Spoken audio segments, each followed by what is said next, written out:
உடல் சூடு உடனே குறைய என்ன செய்யணும்? உங்க உடம்பு எப்பவுமே சூடா இருக்குங்களா? உள்ளங்கையில எப்பவுமே ஒரே அனலா இருக்கா? உங்கள்ல சில பேருக்கு உள்ளங்கையில வேர்த்துக்கிட்டே இருக்குங்களா? வாய் புண்கள் உங்களுக்கு அதிகமா இருக்கா? நீங்க நல்லா தூங்கி எந்திரிச்சதுக்கு அப்புறமும் கூட உங்களுக்கு ரொம்ப ரொம்ப டயர்டாவே இருக்கா? நம்ம என்ன நினைப்போம்? இது ரொம்ப வெயில் காலமா இருக்கு. அதனால தான் எனக்கு உடம்பு ரொம்ப சூடா இருக்கு அப்படின்னு நினைப்போம் இல்லைங்களா? இது கிளைமேட்னால மட்டும் கிடையாதுங்க. இது உங்களுடைய உள் உடல்ல உண்டாகி இருக்கிற ஒரு சூடு. இப்படியே உங்க உடம்போட சூடு அதிகமா இருந்துகிட்டே இருந்துச்சுன்னா, உங்களுக்கு பைல்ஸ், அதிக உடல் அசதி, தோல் பிரச்சனைகள், யூரினரி இன்ஃபெக்ஷன் இந்த பிரச்சனைகள் எல்லாமே உங்களுக்கு கண்டிப்பா இருக்குங்க. இந்த காணொளியில உங்களுடைய உடம்பு ஏன் இவ்வளவு சூடாகுது? அதற்கான காரணங்கள் என்ன? அதை என்னென்ன முறைகளில் சரிப்படுத்தலாம் அப்படிங்கிறத தான் நம்ம இப்போ பார்க்க போகிறோம். அந்த உண்மைகளை நம்ம தெரிஞ்சுக்கிறதுக்கு முன்னாடி நீங்களும் உடல் சூடால் கஷ்டப்பட்டுட்டு இருந்தீங்கன்னா கூல் அப்படின்னு கமெண்ட் பண்ணுங்க. நிறைய பேர் என்ன நினச்சிக்கிறோன்னா, இந்த உடம்பு சூடாகிற பிரச்சனையே வெளியில் இருக்கிற டெம்பரேச்சர்னால தான் ஆகுது. அப்படி இல்லைன்னா ரொம்ப அதிகமாக சூடான உணவுகளை சாப்பிடும் போதும் இந்த பிரச்சனை வரும், இப்படி தான் எல்லாரும் நினைக்கிறாங்க. ஆனால் இதில் பாதி விஷயந்தாங்க உண்மை. நிறைய பேருக்கு பார்த்தீங்கன்னா, அவங்க வெளியில் வெயிலில் எங்கேயுமே போயிருக்க மாட்டாங்க, வீட்டுக்குள்ளே தான் இருந்திருப்பாங்க. ஆனாலும் அவங்க உடம்பு ரொம்பவே சூடாக இருக்குது. அது எதனால்? சில பேர் தினமும் தயிர் சாப்பிடுவாங்க. அப்படி சாப்பிட்டு இருந்தா அவங்க உடம்பு கூலாக இருக்கணும் இல்லைங்களா? ஆனால் அப்படி ஆகாமல் அவங்களுடைய தொண்டை ரொம்ப வறட்சியாகவே இருக்கும். அது எதனால்?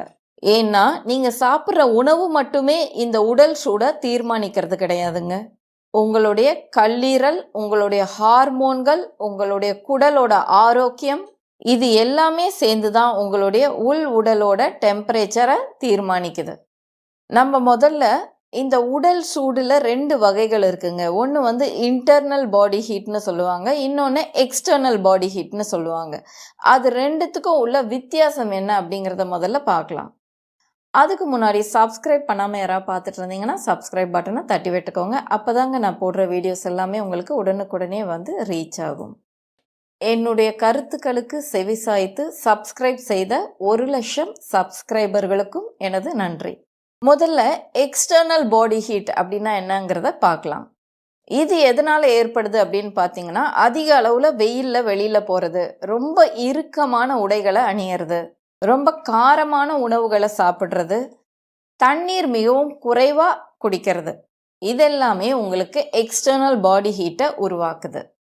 இதோட சிம்டம்ஸ் என்ன அப்படின்னு பார்த்தீங்கன்னா, வியர்வை ரொம்ப அதிகமாக வரும், தாகம் அதிகமாக எடுக்கிறது, வெயிலில் கருத்து போகிறது, உங்களோட ஸ்கின் கலரில் அதிக அளவில் மாற்றம் இருக்கும். அடுத்தது பார்த்தீங்கன்னா இன்டர்னல் பாடி ஹீட். இந்த இன்டர்னல் பாடி ஹீட் தான் உங்களுக்கு அதிக அளவில் பிரச்சனைகளை உருவாக்குறது.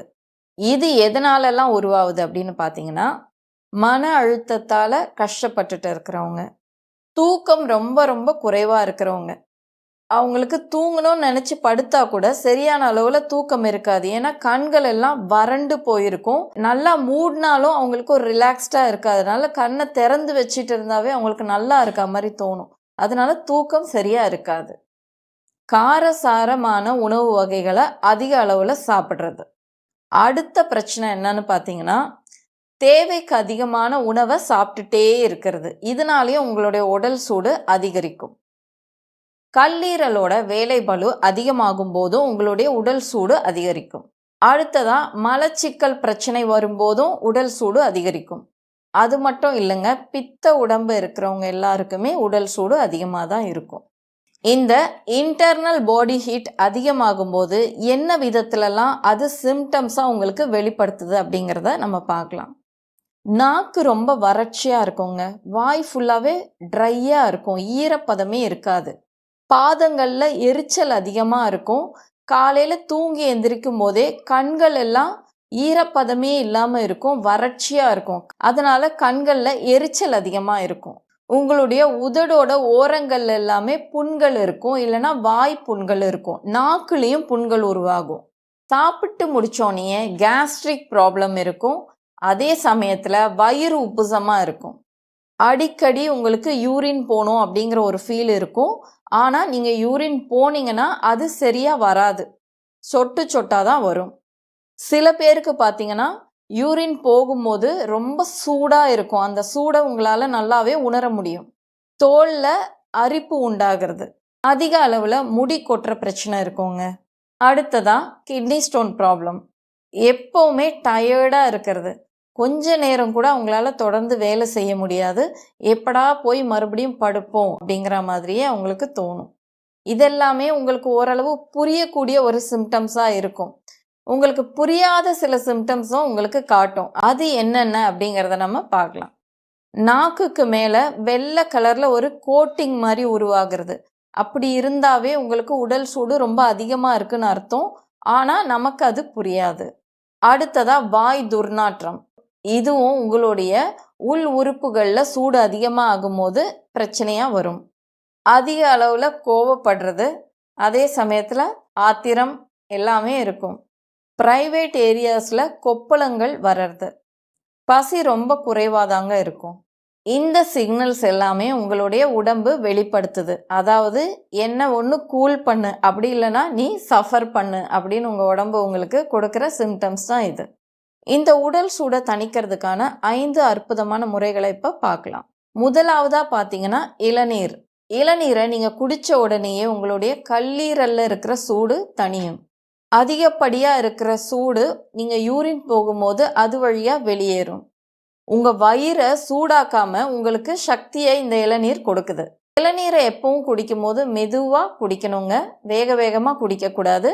அதே சமயத்தில் ஏதாவது ஒரு உணவு சாப்பிட்டுட்டு அது கூடவே இளநீரை சாப்பிடக்கூடாது. வெறும் வயிற்றில் நீங்கள் சாப்பிட்டா ரொம்ப நல்லது. அடுத்ததாக வெட்டி வேர். நைட்டில் இந்த வெட்டி வேரை நீங்கள் ஊற வச்சுட்டு காலையில் அந்த தண்ணியை குடிக்கலாம். அப்படி இல்லைன்னா வெட்டி வேரில் தண்ணியை ஊற்றிட்டு அதை கொதிக்க வச்சும் குடிக்கலாம். இது உங்களுடைய மூளை சூடை குறைக்குது. அது மட்டும் இல்லாமல் உங்களுடைய ரத்தத்தில் இருக்கிற சூட்டையும் உங்களுடைய கண்களில் இருக்கிற சூட்டையும் இது குறைக்குது. ரொம்ப கோவப்படுறீங்களா, தூக்கமும் உங்களுக்கு குறைவாக இருக்கா, நீங்கள் தாராளமாக இந்த வெட்டி வேர் தண்ணியை குடிக்கலாம். இந்த வெட்டி வேரை தண்ணீரில் சேர்த்துட்டு அந்த தண்ணியில் குளிச்சுட்டு வந்தாலும் உங்களுடைய உடம்பு நல்லா கூலாகும். அடுத்த முறை தண்ணீரில் பாதங்களை வைக்கிறது. ஒரு டப்பில் தண்ணி எடுத்துக்கோங்க, அதில் கல் உப்பு கொஞ்சம் போட்டுக்கோங்க, மஞ்சத்தூள் கொஞ்சம் சேர்த்துக்கோங்க. ஒரு 15 நிமிஷமாவது இந்த தண்ணியில் உங்களுடைய கால்களை நீங்கள் மூழ்கிற அளவுக்கு வச்சிட்டே வாங்க. அது உங்கள் உடம்புல இருக்கிற சூடு எல்லாமே உங்கள் பாதங்கள் வழியாக வெளியேறும். நீங்கள் இப்படி பண்ணும்போது உங்களுடைய உடம்புல ஏதாவது வலிகள் இருந்துச்சுன்னா அந்த வலிகளும் சரியாகும். தூக்கம் நல்லா வரும். உங்கள் மனம் கொஞ்சம் அமைதியாக இருக்கும்.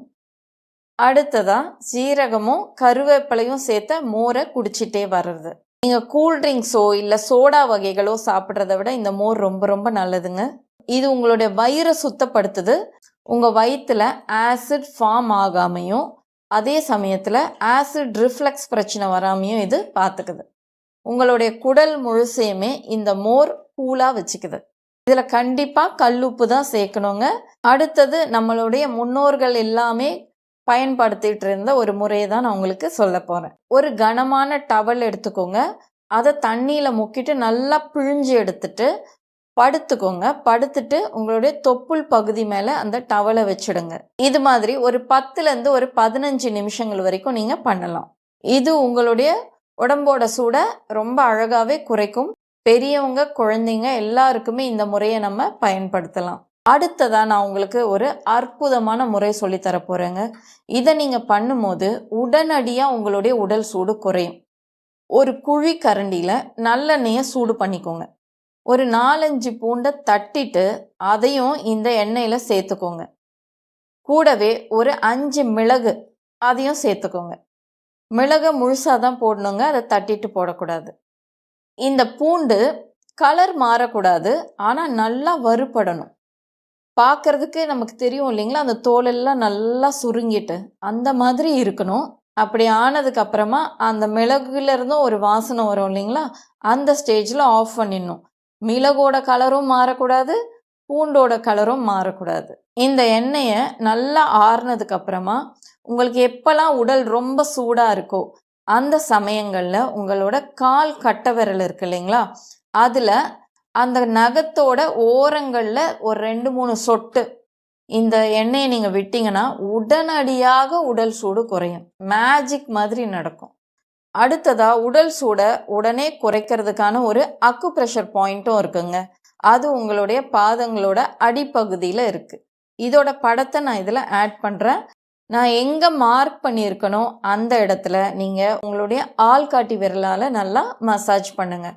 அப்படி பண்ணும்போது ஒரு 3 நிமிஷமாவது தொடர்ந்து பண்ணுங்க. கொஞ்சம் நல்லாவே அழுத்தம் கொடுங்க. சரிங்களா? இதை பண்ணும்போது 2 கால்கள்லையுமே நீங்கள் கண்டிப்பாக பண்ணணும். 2 கால்கள்லையுமே 3 நிமிஷம் பண்ணுங்க. இல்லைன்னா 2 நிமிஷமாவது பண்ணுங்க. இரவு நேரத்தில் இதை நீங்கள் பண்ணிங்கன்னா உங்களுடைய உடல் முழுவதுமே நல்லா சூடு தணியும். அதே மாதிரி உங்களுக்கு நல்ல தூக்கம் கிடைக்கும். உங்களோட உடல் ரொம்ப உஷ்ணமாக இருக்கும்போது காஃபி, டீ இது 2மே குடிக்காதீங்க. பொரித்த இந்த சிப்ஸு, பஜ்ஜி இதெல்லாம் சாப்பிடாதீங்க. எண்ணெய் அதிகமாக சேர்த்த காரமான ஊறுகாய்கள், மசாலா அதிகமாக சேர்த்து செய்யப்பட்ட உணவு வகைகள் இது 2த்தையுமே அவாய்ட் பண்ணிடுங்க. இரவு உணவை ரொம்ப தாமதமாக சாப்பிட்றத தவிர்க்கணும். அதே சமயத்தில் தண்ணீர் நிறைய குடிக்கணும். நீங்கள் நான்வெஜ் சாப்பிட்றீங்கன்னா மதிய நேரத்தில் எடுத்துக்கோங்க. இரவு நேரத்தில் நான்வெஜ் சாப்பிடாதீங்க. இதுக்கு பதிலாக நீர் சத்து அதிகமாக இருக்கிற காய்கறிகள், இந்த வெள்ளரிக்காய், பூசணிக்காய், வாழைத்தண்டு இதெல்லாமே நீங்கள் நிறைய சாப்பிடலாம். இதில் முக்கியமான விஷயம் என்னென்னா பசிக்காமல் நீங்கள் சாப்பிடவே கூடாதுங்க. எப்போ உங்களுக்கு பசி நல்லா எடுக்குதோ அப்போ நீங்கள் உணவு சாப்பிட்டா போதும். இரவு நேரத்தில் பூண்டு சாப்பிட்றதுனால ஏற்படுற நன்மைகள் சம்மந்தப்பட்ட ஒரு காணொலியை நான் ஏற்கனவே அப்லோட் பண்ணியிருக்கேங்க. அதோட லிங்க்கை நான் ஃபஸ்ட் கமெண்ட்டில் கொடுக்குறேன். அந்த காணொலியை நீங்கள் பார்த்தீங்கன்னா உங்களுக்கு ரொம்பவே உபயோகமாக இருக்கும். இப்போ நான் சொன்ன விஷயங்கள் எல்லாமே உங்களுக்கு உபயோகமாக இருந்துச்சுன்னா இந்த வீடியோவை லைக் பண்ணுங்கள். உங்களுக்கு இது உபயோகமாக இருந்த மாதிரி உங்களுடைய அன்பானவர்களுக்கோ, நண்பர்களுக்கோ, உறவினர்களுக்கோ உபயோகமாக இருக்கும்னு நினச்சிங்கன்னா அவங்களுக்கு இதை ஷேர் பண்ணுங்கள். இது போன்ற ஆரோக்கியம் சம்மந்தப்பட்ட தகவல்கள் உங்களுக்கு எப்போவுமே தொடர்ந்து கிடைச்சிட்டே இருக்கணும் அப்படின்னு நினச்சிங்கன்னா நம்ம சேனலுக்கு சப்ஸ்கிரைப் பண்ணுங்கள். நீங்கள் எப்போவுமே ஆரோக்கியமாகவும் வலிமையாகவும் வழிகள் எல்லாமே இருக்கணும். நன்றி.